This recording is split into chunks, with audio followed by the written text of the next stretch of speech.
रहीम अस्सलाम वालेकुम वरहमतुल्लाहि वबरकातुहू। कैसे हैं व्यूअर्स? उम्मीद है अच्छे होंगे। अल्लाह ताला आपको खुश और आबाद रखे। आज हम खट्टा अचार बनाएंगे जो कि सिरके वाला होता है। और खट्टा अचार बनाने के लिए एक चीज़ ज़हन में रखें कि जो सब्ज़ियां आप कच्ची खा सकते हैं उन्हीं का अचार बनता है। मसलन ज़ुकीनी है उसका नहीं बन सकता, ये क्यूकम्बर है इसका बनेगा, खीरे का, मूली का, गाजर का, और इसी तरह हमारे पास फूल गोभी है, कॉलीफ्लावर, ये सब अचार में डाले जा सकते हैं। अभी हम सब्जियों को छीलेंगे इस तरह। जो आप छीलना चाहें आप छील भी सकते हैं। उसके बाद आप इनको अपने पसंद से जिस साइज़ के जिस तरह के टुकड़े करना चाहें आप कर सकते हैं। इतनी काफ़ी है। मूली का छिलका थोड़ा मोटा होता है, उसको लाजमी छील लेना चाहिए। ये मुकम्मल छिल गई है। अब हम इसको जिस तरह खीरे को चाहें तो आप छीलें, चाहे तो ऐसे ही रहने दें, क्योंकि इसके स्किन भी इतनी ज़्यादा हार्ड नहीं होती। मूली की स्किन हार्ड होती है लेकिन ये सख्त नहीं होती, ये थोड़ी नरम होती है। अब हम इनकी कटिंग करेंगे। फूल गोभी को काट लिया है, उसको अच्छी तरह चेक कर लें फूल गोभी को। एक तो उसके अंदर कचरा ना हो, दूसरा उसके अंदर हमेशा कीड़े होते हैं, वो कीड़े ना हो। इसको अच्छी तरह छोटे टुकड़ों में कर लें। और इसी तरह मूली और बाकी चीज़ों को भी हम कटिंग करेंगे। चाहे तो इस तरह गुलाई में कटिंग कर लें, चाहे तो इस तरह लंबाई में इस रुख की कटिंग कर लें। ये आप पे है, जिस तरह आप की कटिंग आप चाहते हैं। इस तरह टुकड़े भी किए जा सकते हैं और लंबाई के रुख के टुकड़े भी किए जा सकते हैं। इस तरह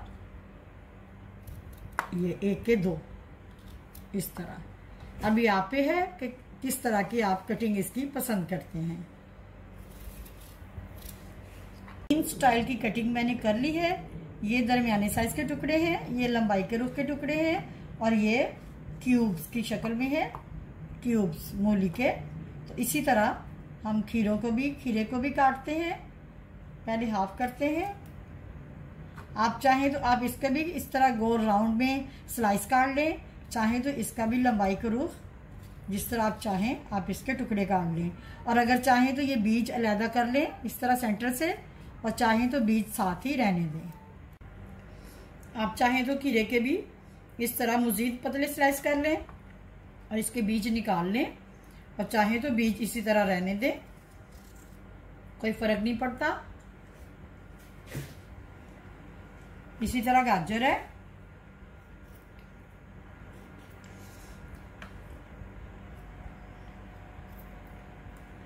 गाजर की भी जिस तरह चाहें आप कटिंग कर सकते हैं। इस तरह स्लाइस में भी कटिंग कर सकते हैं।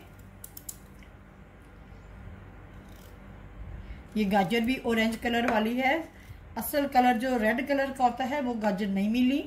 ये इस तरह स्लाइस भी कर सकते हैं। आप चाहें तो थोड़ा सा छिलने से रह गई, इसका फौरन कलर, शायद इसमें आयरन ज़्यादा होता है, इसका फौरन कलर ब्लैक हो जाता है। गाजर को भी चाहें तो आप इस तरह भी कटिंग कर सकते हैं।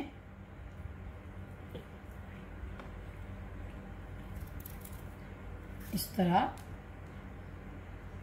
इसी तरह यूं, इस तरह यहाँ से एक के दो कर सकते हैं, इसी तरह ऐसे। और ये गोभी की कटिंग आपके सामने है।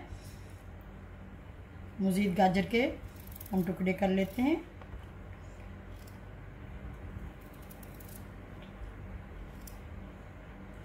इसी तरह इसके भी मज़ीद छोटे पीसेस कर लेते हैं।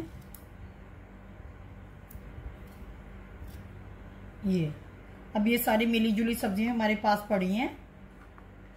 हमारे पास 1 कप सिरका है, ये बड़ा मग है इसलिए मैंने ये हाफ लिया है। ये इसकी अगर मेजरमेंट करें तो जो नॉर्मल कप होता है 250 ml वाला, वो पूरा उसके अंदर सिरका है और 1 कप हमारे पास पानी है। अब हम चूल्हा ऑन करेंगे, सिरका डालेंगे,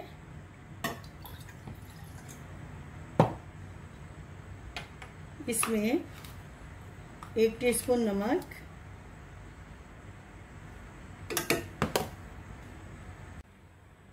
1 टीस्पून चीनी, डालेंगे और इसके उबलने का इंतज़ार करेंगे। जैसे ही बॉयल आना शुरू हो जाएगा तब हम अपनी सब्जियां डालेंगे। और उसके बाद अगर क्रंची चाहिए तो फ़ौरन चूल्हा बंद कर देंगे सब्जियां डालने के बाद। और अगर हमें थोड़ी सी सॉफ्ट चाहिए तो फिर हम उसको आधा मिनट से 1.5 मिनट तक बॉयल देंगे। जब 1-2 उबाल आने शुरू हो जाएंगे तो फिर हम चूल्हा बंद करके सब्जियों को ढक देंगे। 1 टीस्पून नमक और 1 टीस्पून चीनी डालिए, लेकिन उससे मीठा नहीं बनेगा, उसके फ्लेवर को बेहतर करेगा ये चीनी। और ये जो टेबलस्पून है हमारे पास, इतना डाल सकते हैं आप नमक और चीनी। मजीद आप डालना चाहें तो 1 टीस्पून की बजाय 1 टेबलस्पून भर के डाल सकते हैं। ये सिरका उबल रहा है। इसमें हम अगर तो सब्जियां आपको क्रंचीनेस में चाहिए, यानी इसी तरह जिस तरह के वो ताज़ा होती हैं उसी तरह चाहिए, तो फिर हम चूल्हे को बंद करके तो फिर इसमें सब्जियां डालेंगे।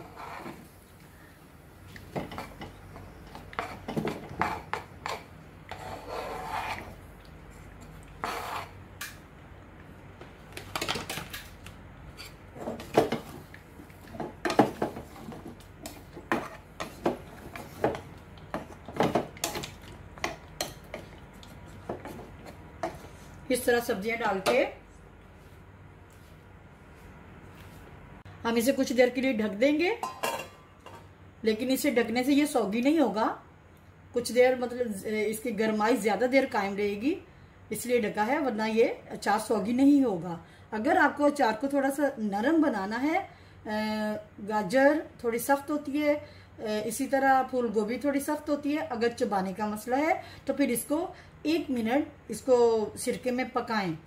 जब पकता रहेगा बॉइलिंग पॉइंट पे तो वो थोड़ा सा नरम हो जाएगा, फिर उसको आप ढक के सेव कर सकते हैं। तो इस तरह अचार जो है वो नरम होगा। और अगर क्रंची और उसी तरह उसको रखना है तो फिर इसी तरह आप पकते हुए सिरके में डाल लें और फौरन चूल्हा बंद कर दें और बाकी देर उसको थोड़ी देर ढकें ताकि मजीद वो अपने अंदर सोख कर ले और थोड़ा सा सॉफ्ट हो। मुझे अचार थोड़ा सा नरम चाहिए, मैं इसको चूल्हे को मजीद ऑन करूंगी, उसमें इस स्टेज पे ही थोड़ा सा पानी डाल दूंगी और इसको एक आध बॉयल के बाद इसको मैं चूल्हे को बंद करूंगी और डिश आउट करूंगी। आप देख सकते हैं उबलना शुरू हो गया है। अब ये उबलने के आधा मिनट के अंदर अंदर इसको पका के तो फौरन चूल्हे को बंद करना है, क्योंकि मुझे थोड़ा सा नरम चाहिए। ये मैंने चूल्हा बंद कर दिया। ये इंस्टेंट अचार है, इसे हम फौरी तौर पे उसी दिन खा सकते हैं और इसे 3-4 दिन, वैसे तो 15 दिन भी निकाल लेता है, 1 महीने तक भी इसको फ्रिज में रखा जा सकता है, लेकिन आप इसको 4-5 दिन के अंदर अंदर खत्म कर लें और मजीद बना लें। ताज़ा का ताज़ा बनाएं और ये ताज़ा ही अच्छा लगता है। तैयार है। अब इसको हम निकालते हैं बर्तन में।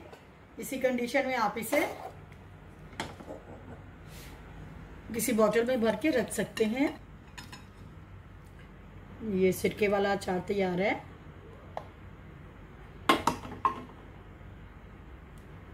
आपका बहुत बहुत शुक्रिया देखने का। और इसी तरह के यही अचार कई तरीकों से बनाया जाता है, वो तरीके भी मैं इंशाल्लाह आपको जल्द बताऊंगी। अब मेरे चैनल को लाइक करें, शेयर करें, सब्सक्राइब करें और दुआओं में याद रखें। अस्सलामु अलैकुम वरहमतुल्लाहि वबरकातुहू।